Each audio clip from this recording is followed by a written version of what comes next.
क्योंकि हम क्या करते, बात तो सही है, हम क्या करते हैं, लेकिन अगर हमने अपनी माया समेट ली तो फिर तुम्हारा अस्तित्व कुछ नहीं है।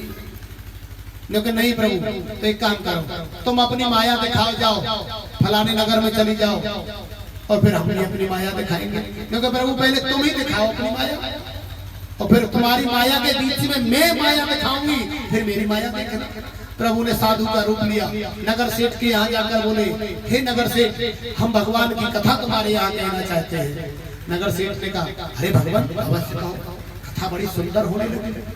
दूसरे दिन ही बड़ी भीड़ हो गई। तीसरे दिन की कथा आरंभ हो चुकी थी। तो एक नगर सेठ के 4 घर छोड़कर एक माता कथा सुनने को जल्दी जल्दी अपना घर का काम निपटा रही थी। तभी लक्ष्मी जी ने बुढ़िया का रूप लिया और कहा, री बेटी, तेरे घर में जल मिलेगा पीने के लिए। बोली, भैया मैं वैसे तो कथा में जा रही हूँ, पर तू चल चल चल तो पी। लोटा में जल नहीं आई। जैसे लक्ष्मी जी ने लोटे को हाथ लगाया, वो सोने का होगा।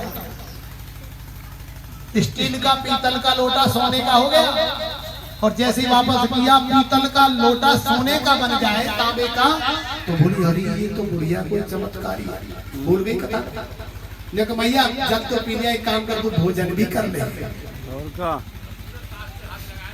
ना घर में आ गई और भोजन बनाया। जितने बर्तनों में भोजन किया वो सब सोने के हो गए। उसने घर में जितने बर्तन थे मैया से सब हाथ लगवा लगवा के सोने के बनवा लिए। अब यही खबर अगले दिन कथा में और औरतों को, बुढ़ियाओं को पता चल गई। अब सब अपने अपने घर बुढ़िया को ले जाने लगे। यदि तेरे घर में तो सब बर्तन हो गए, हमारे घर में कर बंद। नारायण की कथा में भीड़ घटने लगी। कहते 5वें दिन तो अकेला वो परीक्षित ही बैठा रह गया नगर सेठ। अब वो कहने लगा 5वें दिन, महाराज तुम थोड़ी देर कथा को रोक दो, मैं अभी आया। वहां ने समझी ये मैया कहीं चली ना जाए बुढ़िया, और तू रह जाएगा। भगवान अकेले बैठे रह गए और नगर सेठ बुढ़िया के पास पहुंच गया, लक्ष्मी जी के पास। बोला, मैया पूरे नगर को तूने धनवान बना दिया, अब मेरी कुटिया में भी।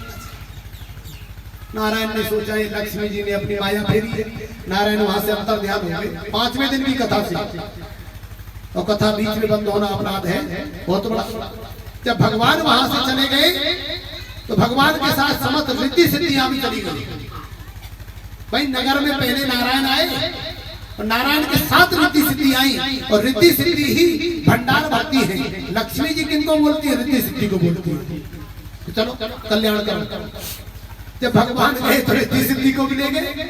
अब लक्ष्मी जी बोली कि अब तो शक्तियां भी यहाँ से पृथ्वी लोक से भगवान समेट के ले गए। अब मैं अगर नगर सेठ के आगे लोटा सोने का नहीं बना तो बात खराब हो जाएगी।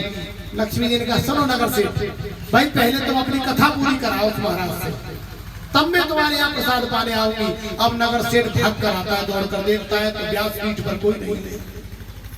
भगवान तो चले।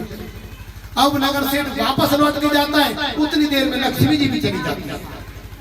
नगर सेठ बोला, भैया मेरे पास तो भगवान ने पहले ही बहुत कुछ दे रखा था नारायण ने, परंतु एक बुढ़िया ने मेरी तो कथा भी और बिगाड़ दी और उसका दोष उस पर लगा दिया। तो भैया हे लक्ष्मियों, बिना नारायण के भी कुछ नहीं, और हे नारायण बिना लक्ष्मी के भी कुछ नहीं है। ये ध्यान कर लीजिए, बड़े भूलो मत के हम अकेले अकेले कुछ कर लेंगे, कुछ नहीं।